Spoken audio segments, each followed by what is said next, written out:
ಆಚಿ ಮಸಾಲ. ಎಂತ ಅಡಿಗೆಯ ರುಚಿಯಾಗೋ ರಹಸ್ಯವು 20 ರೂಪಾಯಿ. ಭಾರತದಾದ್ಯಂತ ಸ್ವಾತಂತ್ರ್ಯ ದಿನದ ಸಂಭ್ರಮ ಹೆಚ್ಚಾಗಿದೆ. ಇನ್ನು ಕರ್ನಾಟಕದಲ್ಲೂ ಕೂಡ ಸ್ವಾತಂತ್ರ್ಯ ದಿನವನ್ನು ಅದ್ದೂರಿಯಿಂದ ಆಚರಣೆ ಮಾಡಲಾಯಿತು. 80ನೇ ಸ್ವಾತಂತ್ರ್ಯೋತ್ಸವದ ಸಂಭ್ರಮ ರಾಜ್ಯದಲ್ಲೂ ಕೂಡ ಮನೆ ಮಾಡಿದೆ. ಮುಖ್ಯಮಂತ್ರಿ ಡಿ ಕೆ ಶಿವಕುಮಾರ್ ಈ ಸ್ವಾತಂತ್ರ್ಯೋತ್ಸವದ ಧ್ವಜಾರೋಹಣ ಕಾರ್ಯಕ್ರಮದಲ್ಲಿ ಭಾಗಿಯಾಗಿದ್ದರು.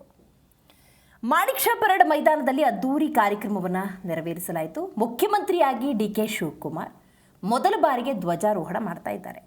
ಧ್ವಜಾರೋಹಣ ನಂತರ ರಾಷ್ಟ್ರಗೀತೆಗೆ ಗೌರವವನ್ನು ಮುಖ್ಯಮಂತ್ರಿಗಳು ಸಲ್ಲಿಸಿದ್ದಾರೆ. ನಂತರ ಗೌರವ ವಂದನೆಯನ್ನು ಮುಖ್ಯಮಂತ್ರಿ ಡಿ ಕೆ ಶಿವಕುಮಾರ್ ಸ್ವೀಕರಿಸಿದ್ದಾರೆ. ರಾಜಧಾನಿಯಲ್ಲೂ 80ನೇ ಸ್ವಾತಂತ್ರ್ಯ ದಿನಾಚರಣೆಯ ಸಂಭ್ರಮ ಮನೆ ಮಾಡಿದ್ದು.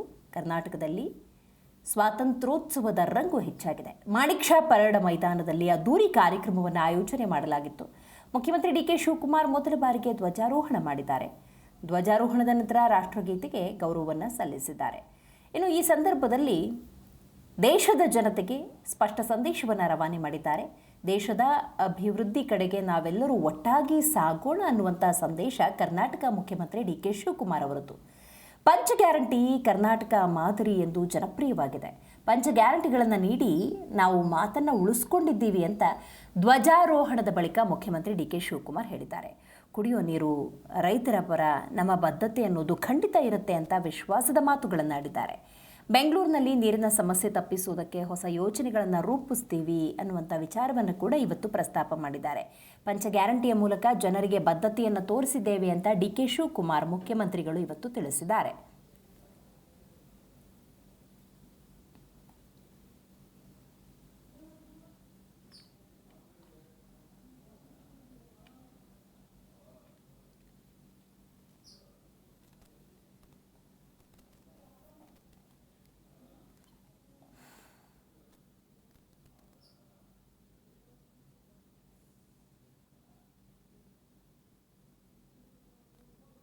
ಈ ದೇಶವನ್ನ ಕಾಯ್ತಾ ಇರತಕ್ಕಂತ ಎಲ್ಲ ನಮ್ಮ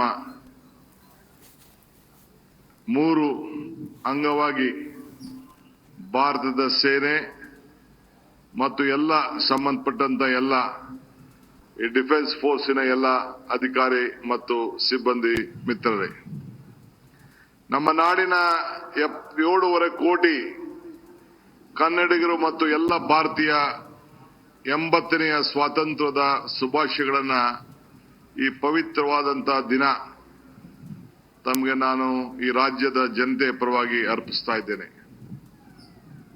ಈ ಪವಿತ್ರವಾದ ದಿನ ಅನ್ನೊಂದು ರಾಜ್ಯದ ಮುಖ್ಯಮಂತ್ರಿಯಾಗಿ ನಾಡಿನ ಜನರನ್ನ ಉದ್ದೇಶಿಸಿ ಮಾಡುವ ನನ್ನ ಪೂರ್ವ ಜನ್ಮದ ಪುಣ್ಯ ಅಂತ ಹೇಳಿ ನಾನು ಭಾವಿಸಿಕೊಂಡಿದ್ದೇನೆ. ನಮ್ಮ ದೇಶದ ಸ್ವಾತಂತ್ರ್ಯದ 80ನೇ ವರ್ಷಕ್ಕೆ ನಾವೆಲ್ಲ ಕಾಲಿಟ್ಟಿದ್ದೇವೆ. ಮಹಾತ್ಮ ಗಾಂಧೀಜಿಯವರು ನಮಗೆ ಸತ್ಯ, ಅಹಿಂಸೆ ಮತ್ತು ಸೇವೆಯನ್ನ ದಾರಿಯಲ್ಲಿ ತೋರಿಸುವುದನ್ನ ನಾವ್ಯಾರು ಕೂಡ ಮರೆಯಲಿಕ್ಕೆ ಸಾಧ್ಯ ಇಲ್ಲ. ನಮ್ಮ ಸಾಂಸ್ಕೃತಿಕ ನಾಯಕ ಬಸವಣ್ಣವರು ಸಮಾನತೆ, ಕಾಯಕ ಮತ್ತು ದಾಸೋಹದ ದಾರಿಯನ್ನ ನಮ್ಮೆಲ್ಲರಿಗೂ ಕೂಡ ತೋರಿಸಿದ್ದಾರೆ. ಸಮಾಜದ ಪ್ರತಿಯೊಬ್ಬ ವ್ಯಕ್ತಿಯ ಬದುಕು ಚೆನ್ನಾಗಿದ್ರೆ ಮಾತ್ರ ಸಮಾಜ ಚೆನ್ನಾಗಿರುತ್ತದೆ. ಇದೇ ಬಸವಾದಿ ಶರಣರ ಆಶ್ರಯ ಕೂಡ ಆಗಿತ್ತು. ಶಾಸಕ ಮಿತ್ರರೇ, ಅಧಿಕಾರಿಗಳೇ, ಈ ದೇಶವನ್ನ ಕಾಯ್ತಾ ಇರತಕ್ಕಂತ ಎಲ್ಲ ನಮ್ಮ ಮೂರು ಅಂಗವಾಗಿ ಭಾರತದ ಸೇನೆ ಮತ್ತು ಎಲ್ಲ ಸಂಬಂಧಪಟ್ಟ